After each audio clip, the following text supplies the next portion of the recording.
to just say that I concur completely with virtually everything that my brother has put forward, and I then just sit down and listen. But I also have an added obligation as the head of Nigerian governors to share with you our perspectives collectively on this issue, because this is something we've been grappling with for some time now, as Malam Nasir Rufai can attest to. Conflict is part of human existence, and Nigeria has clearly experienced its own cycle of conflict over its 6 decades of independence. However, the spate of violence and instability across our country in the last few years should certainly be a major cause for concern to not just government, citizens, stakeholders, as well as external interlocutors who desire the best for our country. While the violent conflicts take different forms and trajectories across the country's 6 geopolitical zones, their root causes are generally located in layers of deep-seated political, economic, social, and environmental challenges that have been allowed to fester for so long, to the extent that they are now able to disrupt livelihoods, cause unprecedented destruction of public and private property, and lead to unnecessary death. Given this worrisome state, whether it is insurgency in the northeast or terrorism, farmer-herder conflicts in the north central, banditry in the northwest, kidnapping in the southwest and southeast, and of course all over the country, youth restiveness across the country that led to NSAS that we all unfortunately encountered in October. Militancy, sea piracy in the South-South. The common thread is that we are now in a season of anomie in our country. And your title for this event is very fitting. We have to pull Nigeria from the brink. And there's no question that in order to be able to do this, we certainly require elite consensus, as Malam Nasir El-Rufai just highlighted.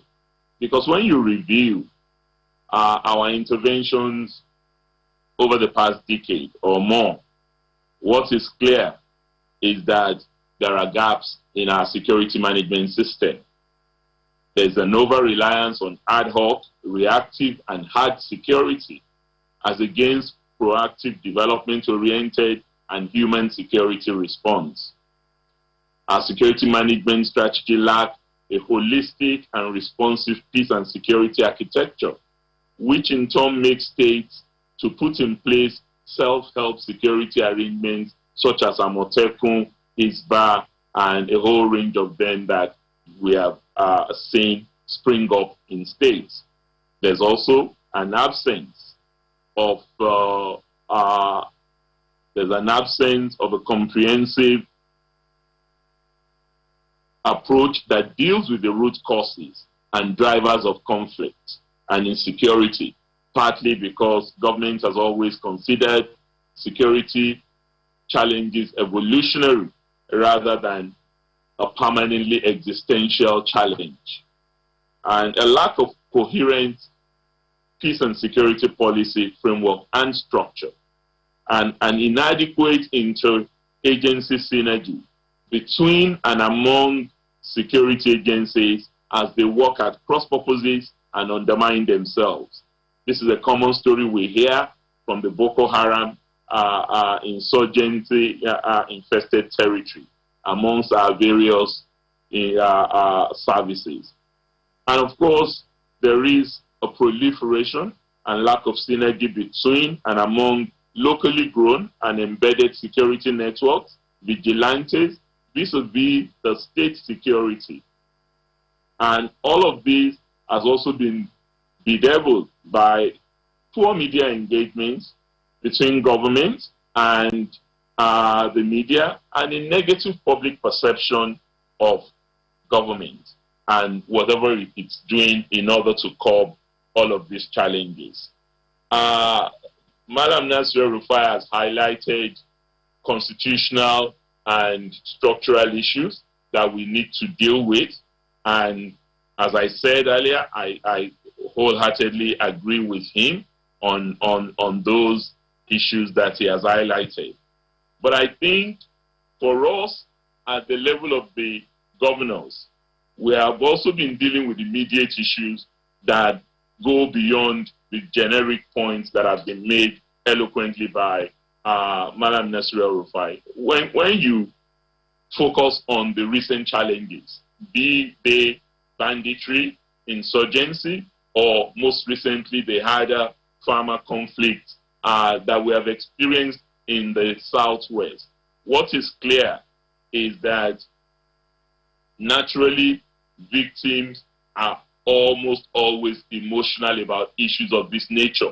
When you have lost somebody or you know someone who has lost someone, it's no use telling the person to be rational about the ill that has befallen them and the bereavement they've suffered.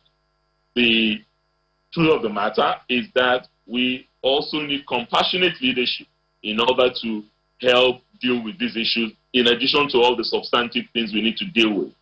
But most importantly, we need to make a distinction between criminality and race bigotry. Because when people have committed crimes, what victims are most interested in is that they're brought to book and brought to book swiftly. And we have been significantly lacking in this area, either due to failure of intelligence or due to failure of investigative capacity. And Madam Rufai referred to access to justice, swift access to justice in order to deal with this. What has led to ethnic profiling more than anything else is that we haven't done enough to bring to book those who have been responsible for crime and criminal acts in our country. And we must do everything within our powers, particularly in empowering our security institutions to do more in bringing to book those purveyors of violence, those who have been responsible for crime and criminality in our country.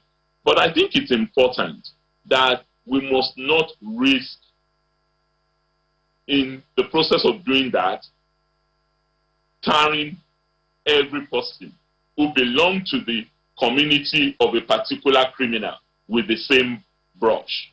And we've seen a lot of that recently in our country.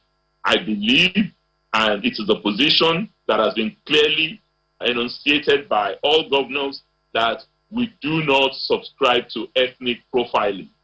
We believe that criminals are bound all over our country. They come from virtually all ethnicities. What is important is that we isolate the particular criminals without dismissing the sociological underpinnings of crime. There are factors that are responsible for people getting into crime, and we can have a debate about the root causes of crime, which include poverty, unemployment, gross inequality in our society, and clearly weak governance arrangement that has been unable to provide all of the things that people expect from those they've elected into office.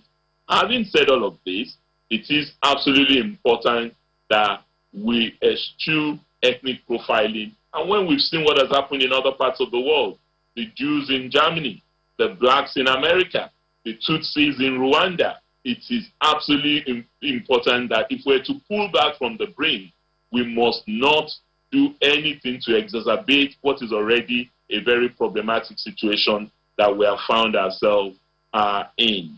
And one of the ways in which we must also work hard to address this is to ensure that government at all times engage with stakeholders of all hues, regardless of where they come from, how they have found themselves here, what they're doing. As long as they are law-abiding, we need to engage them, feel their pain, and find out precisely what the issues that will constitute early warning and conflict prevention systems are at all levels to enable us to track conflict threats and trigger early response by both formal security and informal arrangements. I think one other element which has not come up, but which I think we need to address in pulling back from the brink, and we also saw the impact of this in the genocide in Rwanda, is the use to which or abuse to which the media could be put, particularly social media.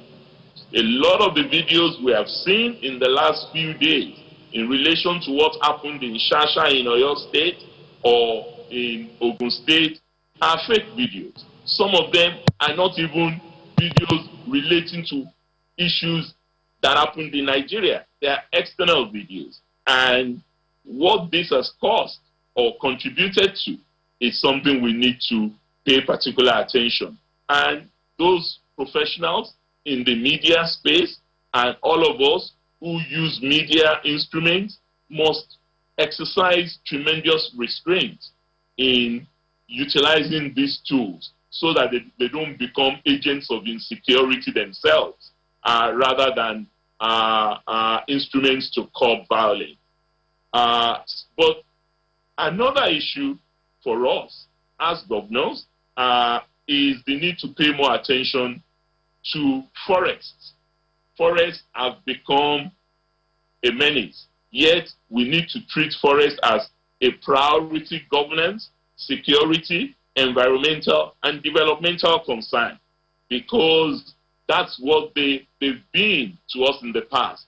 But you now find a collusion between loggers and bandits, and even in some cases, the communities that reside legitimately within some forest areas, which have turned this forest into a huge menace and a space for criminal elements to perpetrate all the horrible things that they're doing. So we need a security, a forest management framework that would enable us to ensure that those who don't have business in the forest must leave the forest. We used to have forest rangers when we were young, and these forest rangers were very effective. They were conservators of the forest.